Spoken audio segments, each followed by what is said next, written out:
Hello guys, welcome to PlaybookFX. In this video, we'll be discussing points of interest. Some people call it area of interest, some people call it area of value, some people call it point of value. But before we proceed, please like this video, leave your comments in the comment section, subscribe to this YouTube channel, and turn on notification bell so as when I release a new video, you'll be the first to be notified. Without saying too much, let's get right into the video. So what is point of interest? Point of interest are areas in the market where you decide to either buy or sell. Point of interest are zones, not just lines on the chart. Before I explain further, I want you to know that because you have an area on the chart where you are interested in buying or selling from, does not mean that when price get there, price will respect it. Price may not respect your point of interest. It is just a point of interest where you want to see your confirmation before you engage in the market. In simple terms, your point of interest may fail. There are lots of points of interest on the chart, and in this video we'll be discussing supply and demand. But I want you to know that point of interest is not limited to supply and demand alone. Areas like breaker blocks, flip zones, mitigation blocks, fair value gaps, these are points of interest as well. But in this particular video, we'll be discussing mainly supply and demand. So the next episode, I'll be picking another point of interest. So we'll move gradually from there like that. So supply and demand is basically buying and selling. When you supply goods to someone, your customers are those demanding for your product. They demand for your product, then you supply the product to them. If the product is cheap, there will be high demand for that product. Now let's take Bitcoin for example. When BTC was at $10,000, it is extremely cheap compared to the current price of BTC right now. There are some position traders that bought Bitcoin at 10K and are still holding their bag now, or they are taking profit. When Bitcoin moved from $10,000 to $100,000, it was not just because Bitcoin intends to go to $100,000 willingly. It was because there was high demand on BTC. That was the reason why the price of BTC skyrocketed from 10K to over 100K. Presently, when product is scarce and there is high demand for it, the little Bitcoin around in circulation will be expensive. When a product is scarce and there is high demand for that specific product, it will as a result move the price aggressively to the upside. And here we have a product selling for $10. Now let's say there is high demand for this product. The price of this product now moves from $10 then go to $20.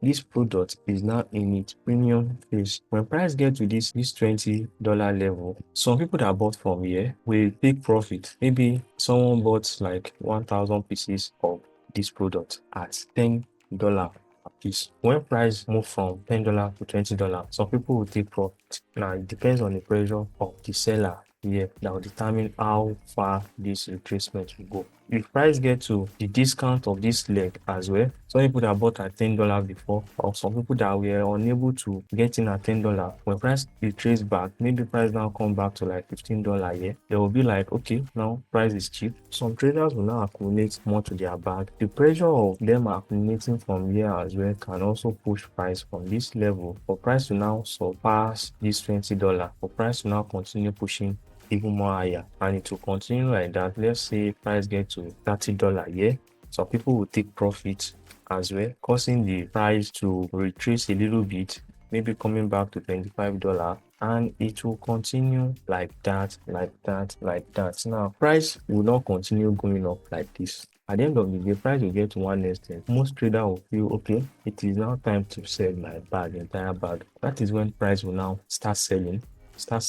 While price is also selling. At this stage, some people are still buying, so there will be reaction. When price is trending to the upside like this indicates that buyers are in control of the market. That means there is a lot of demand for this product. Now when price starts selling to the downside, meaning people are no longer demanding much for this product, now sellers are now in control. Price will sell a little bit. Some people will still want to buy from here, but the pressure here will not lead to price pushing above here. It will fail. Price will get to $15. There are some people here that have their order here as well. Price will react a little bit and then feel that level as well. When you get to this level again, you still have some people that will still have their order here that will still want to buy. So the pressure, if it is not enough to take price to the upside, it will fail.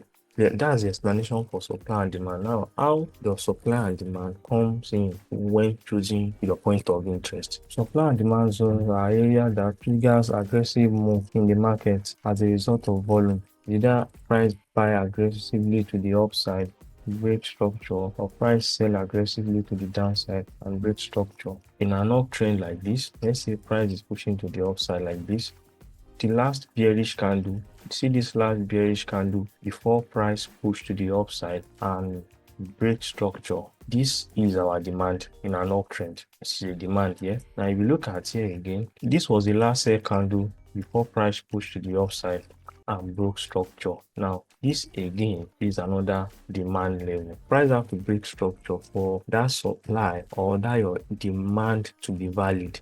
A supply candle is the last buy candle that triggers aggressive sell to the downside and broke structure. You can call this a supply level because if you go to smaller time frame, you will see structure here. This pullback here, there are structure on smaller time frame. Another supply is this level here. This buy candle before the sell is another supply zone here. So, and it's broke structure as well. It has to break structure. See, when price retreats back to this demand, price bought from there. This is another demand level here. The last sell candle before that upward move is your demand level. Demand level, supply level, demand candle, supply candle, they are still the same thing as order block. You can call it your supply and demand zone or supply and demand order block. Let's look at here again. We have a break of structure here. This candle here is the order block, which is also the demand level. You can call it order block, you can call it demand level. See, when price came back to this level, it bought. Now price took out this liquidity, came to the extreme, then bought. Now again, where is the order block here?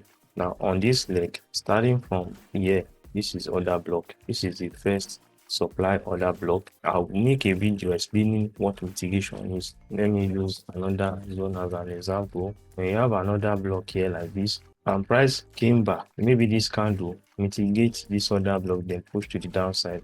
Now this order block is no longer valid because the order from this block has been shifted to the candle that mitigated it. But I don't want to complicate things.